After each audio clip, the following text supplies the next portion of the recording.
Poem by Langston Hughes.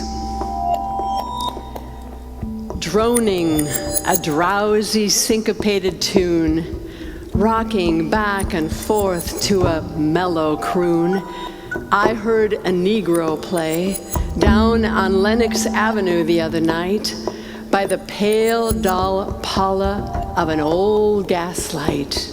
He did a lazy sway. He did a lazy sway to the tune of those weary blues. With his ebony hands on each ivory key, he made that poor piano moan with melody. Oh, blues. Swaying to and fro on his rickety stool, he played that sad, raggy tune like a musical fool. Sweet blues coming from a black man's soul. Oh, blues.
In a deep song voice, with a melancholy tone, I heard that Negro sing, that old piano moan. Ain't got nobody in all this world, ain't got nobody but myself. I's gonna quit my frowning and put my troubles on the shelf. Thump, thump, thump, went his foot on the floor. He played a few chords, then he sang some more. I got the weary blues, and I can't be satisfied. I got the weary blues, and I can't be satisfied. I ain't happy no more, and I wish that I had died. And far into the night, he crooned that tune. The stars went out, and so did the moon. The singer stopped playing and went to bed, while the weary blues echoed through his head. He slept like a rock, or a man that's dead.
The blues, Duke Ellington wrote, the blues ain't nothing but a cold gray day, and all night long it stays that way.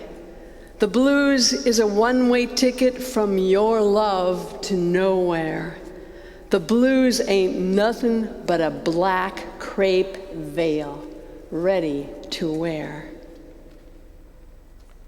This is the quote on Kenny Burrell's seminal Timeless album, which brings the roots of jazz and blues back, even today, in an era dominated by the glossy veneer of Facebook blue. Soul Lament, the piece improvised that you just heard, is a very famous record of the artist that we're memorializing and celebrating tonight. It's his birthday tonight. And Kenny Burrell, one of his best-known works for Blue Note, actually coining the Blue Note sound. Kenny Burrell was born today, the 31st of July, 1931, in Detroit, and grew up with music in church and in the home. After exploring piano and saxophone, in early years he picked up the guitar at the age of 12. A natural leader and organizer, he spearheaded the formation of the New World Music Society in '53 and '54, and he brought in the idea of jam sessions and concerts, and was really a way of working with young musicians to learn more from experienced artists. He provided inspiration for many efforts in the 60s and 70s. He had an incredible search for freedom, for musical freedom, which came from his insight that jazz was at its heart a musical form which allowed the individual voice to be heard. He stressed, "I strive for honesty in playing what I feel. I always wanted to change the written notes." Don't a lot of us feel that way?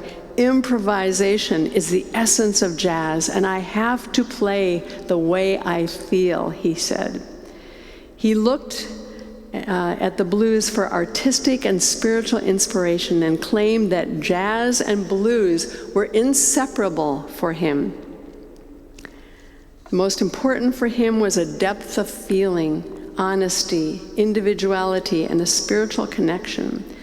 But he also saw making music as an act of social engagement. He always seemed to invoke community for those who heard him. It was less about being the soloist and more about being in the music, in the band, in the pocket.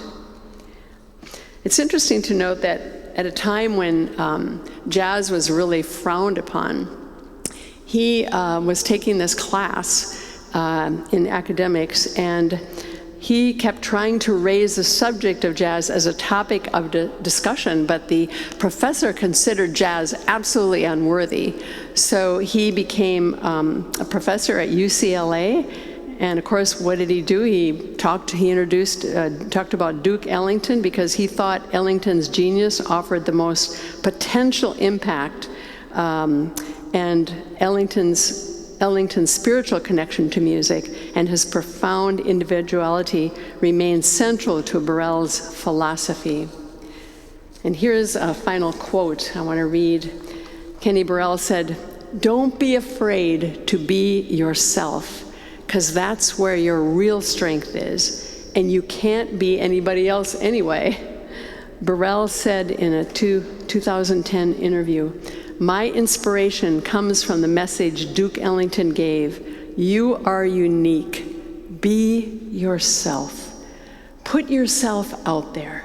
Then use your work ethic and produce great music." Alone Together on Freedom, our jazz Evensong this night. Thank you for joining us together, that we can improvise together this night. And welcome to the American Church in Berlin. My name is Pastor Mari Torkelson, pastor of this beautiful congregation here, and we're going to have a marvelous evening together. We already are having a marvelous evening together. And I just want to let you know that there are toilets in the back, and refreshments are also there following the service, and you're all invited to come back and be outside tonight in the beautiful evening with all our musicians and a chance to talk and improvise together. I would ask you tonight to hold your clapping until the very end, because the moments of silence are filled with sacredness. And so let's keep those moments of silence that we can enjoy tonight. Please, bitte warten Sie mit einem Applaus bis zum Ende des Abends. Vielen Dank. Our band tonight is Albrecht Guendel-vom Hofe up there on the organ, Langston Steinmetz, and Uwe Steinmetz. And then we, of course, have our guest artist here tonight, Marcel. I always get your name wrong. Krömker on bass. And then we have our reflection from Ulrike Trautwein. Ulrike is regional bishop of Berlin. And we also have our dancer tonight, Andrea Krohn, and our projectionist, Christina Lelli. I also want to thank all our volunteers who are helping out tonight, and we just enjoy being together tonight. So thank you that we can enjoy this evening together.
Wow, thank you for these first pieces of the performance. It's really impressing, the dancing, your music, and these artist pieces. Thank you very much.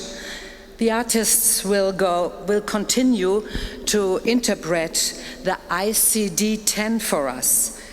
This is the International Psychiatric Classification System for Mental Disorders. The first parts referred to personality traits like sensibility or uncertainty, to vigilance or getting paranoid. Therefore, here we are with these personality traits and the question of freedom. Freedom leads us in two different directions. That is what Marcel wrote me in preparation for this evening. And I'm very thankful that he was sharing his thoughts. Marcel chose to keep his statement on freedom open and personal. And this literally struck a chord with me, with my own spirituality. Freedom is about being open, being sensitive about me, about us as persons. The performance will follow some of these personality traits from ICD-10. Sometimes I will pick it up and add my own ideas. Sometimes it fits together, other times maybe less. Freedom leads us into two different directions. It leads us to the inside, the interior. It leads us to our inner lives, and it leads us to the outside. I want to start with the exterior side of freedom. Our exterior material freedom can all too easily be limited by whoever is in power, by coercion, by financial restraints. And is that not an experience that runs deep, something we all shared and that we still share during this ongoing COVID-19 pandemic? How we are physically limited, pushed to the edge of what we can take physically, shocked by the images of the cold lights and mourning of cramped hospital wards here and abroad, touched to the core by this ever-pervasive fear that we could indeed catch it ourselves.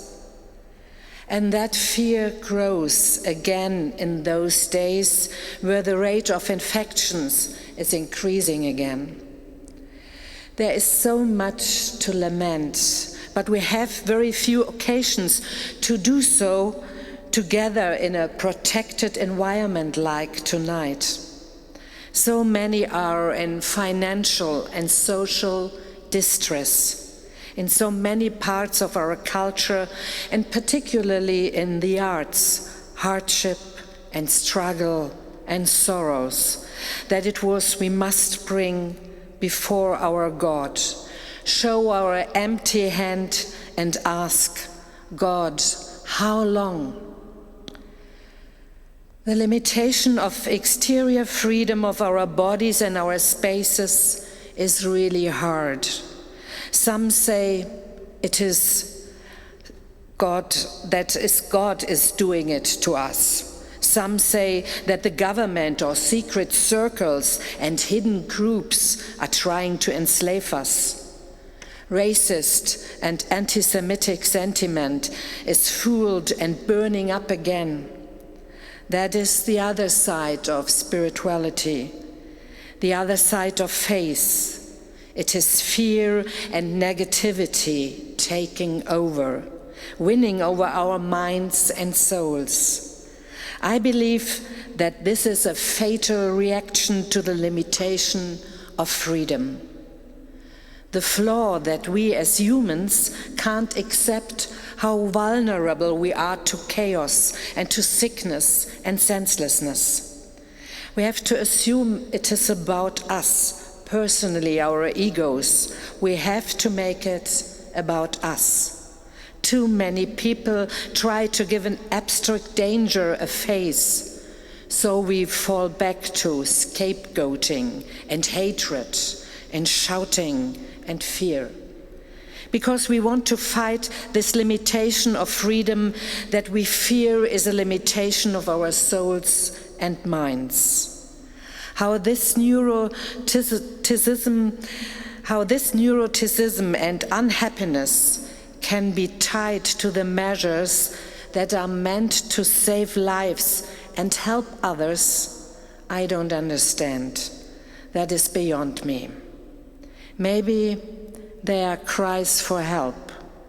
Maybe they show that we really can't accept that we as humans have limits, that we are vulnerable. But there are other ways to deal with vulnerability.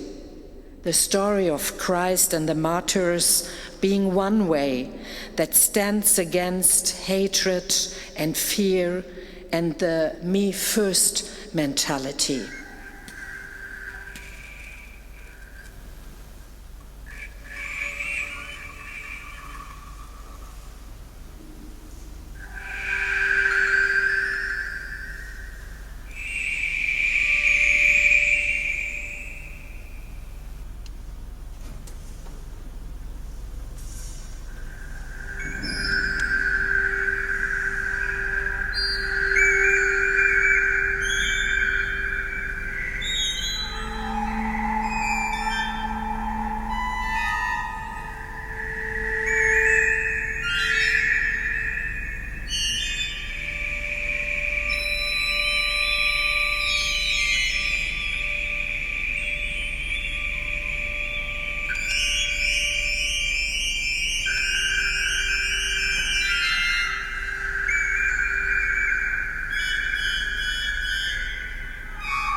Here is another thing the pandemic has taught me about spirituality.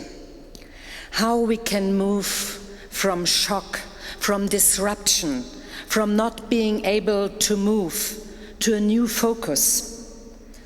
Disruption is another technique widely used in improvisation and in the performing arts. When the routine is interrupted, we have the rare opportunity to observe what parts, what things hold it together. Only when we stop, or rather when we are being stopped, can we ask, hold on, what is this? Why am I really doing that? It is just like a machine. You cannot see how it is built, but it is held together if all the parts keep spinning. But if it stops, you can take it apart, you can clean rusty parts, give it a splash of oil. You can put it back together differently. See, now it is not so different with our souls. That is what I experienced. After the shock, after the standstill, after the production line of my daily routines stopped. Let me be clear. I do not want to underestimate this shock, the historic dimension of this lockdown. It will change a lot. But what it was for me in the first place was also an interior lockdown, a shock of heart. In the beginning, I was afraid, fearing for my old mother, for my loved ones, afraid of the danger of death. My first focus was protection, not even for me, but for those in my family who are most vulnerable. That's exactly what a shock like that does. It brings things into focus. It brings you back to the elementary stuff of life. But this is another concept that I think reverberates with artists and improvisers, somehow that did not stop me. Interruption can be overcome. The shock didn't stop communities all over the world. They did, and I did, what improvising musicians do, trial and error. I tried and made errors and tried again. I tentatively and carefully found a way through and in the crisis. And it didn't matter at all whether I was doing things perfectly any longer. Just making through another day was a pretty good marker of success. And this is not a simple progression of one focus to another. It is not just first there was pain and fear and now there is growth and healing. No, living with the virus and alongside of fear and danger, that is what brought me a new sense of focus, of love, touch, food, laughter, the stuff of life. A new conscious, a new sense of what I can do and what I need, what motivates me.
Going back to what Marcel said, freedom leads us to the outside, where it can easily be limited, as we all can feel when we are trying to breathe under the layers of cloth and plastic of our face masks. But freedom also leads us to the inside.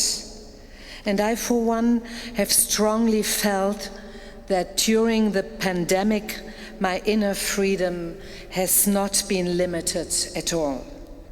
On the contrary, it became wider and deeper. Thrown back to my house, my experience may have been different from that of my colleagues or some of my colleagues. The lockdown did not stir in me some sense of activism or fear of relevance, though I can perfectly well understand that it did so for others. No, for me the lockdown opened a part of my soul.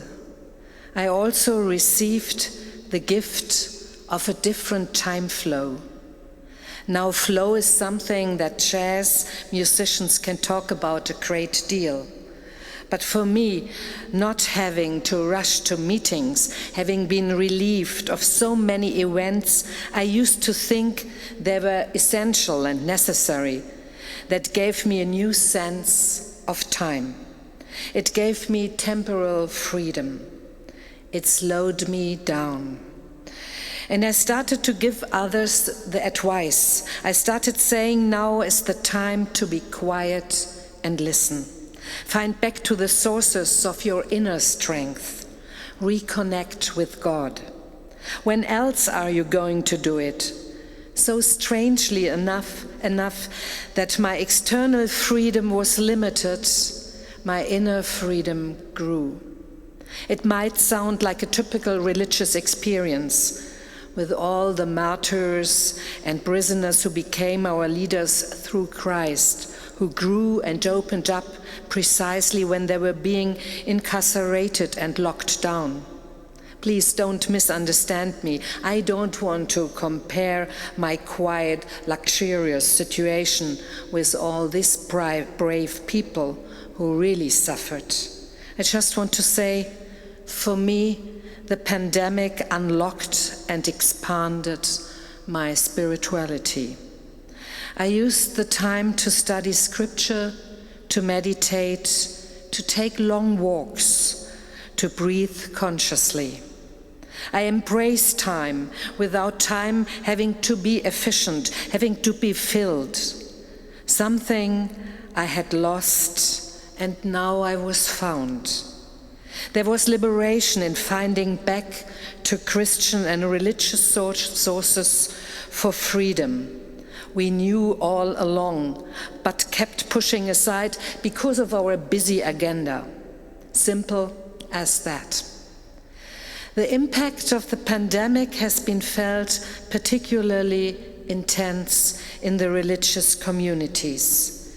It has affected our freedom to come together, to touch each other with signs of peace and goodwill.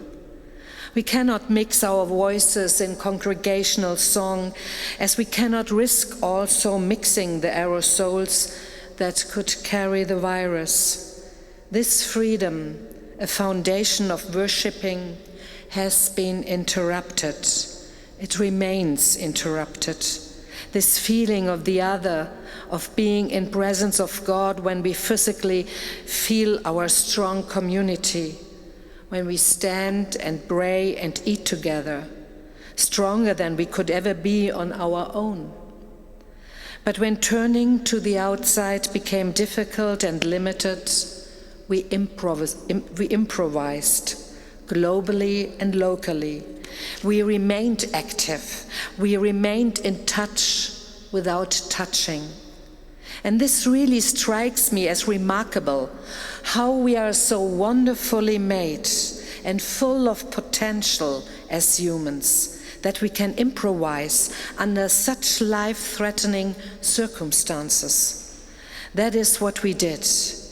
That is what I did. Just like collaborative music making or musicking.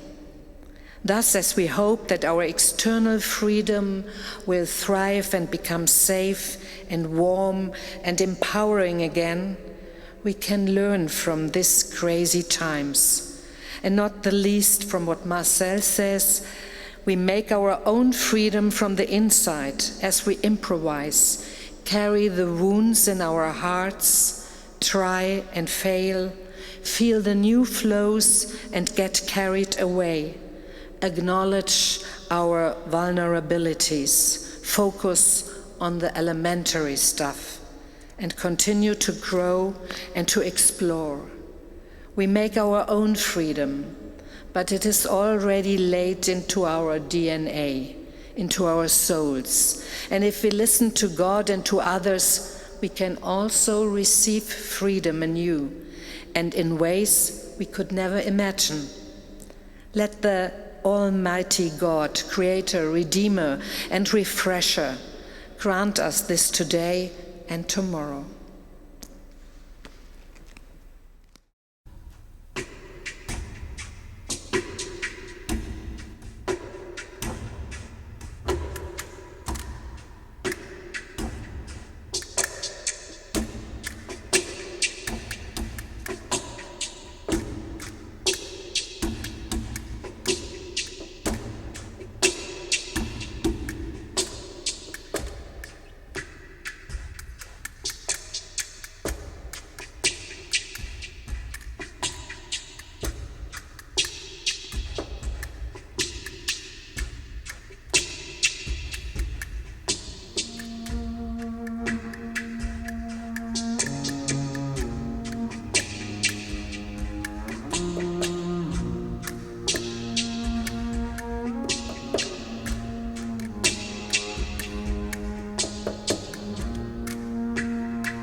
We have received such an abundance of offerings this night, external and internal, things stirring and vulnerable, and how impactful for this time we are in word and music and dance and movement and visual.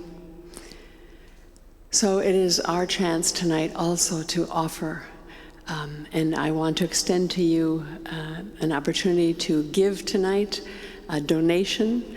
We're suggesting 10 euros, or you can give more if you'd like to, or whatever you wish.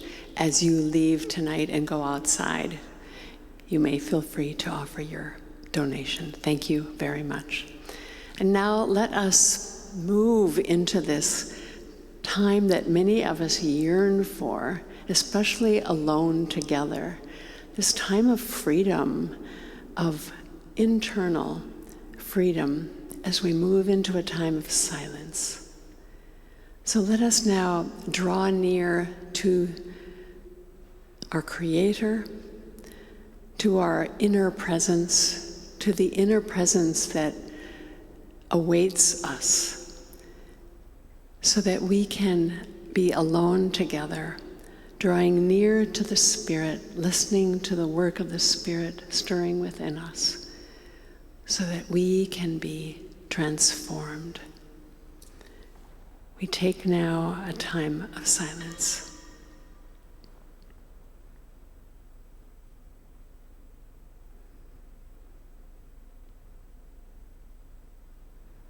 Being open.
And let us now join together as you wish in the prayer of Saint Augustine. Lord, you created us, and our heart is restless until it rests in you. Yours is the light of the day. Yours is the darkness of the night. Life and death are yours. I am yours, and I pray to you, let me sleep in peace, Bless the coming day, and let me awaken to glorify you.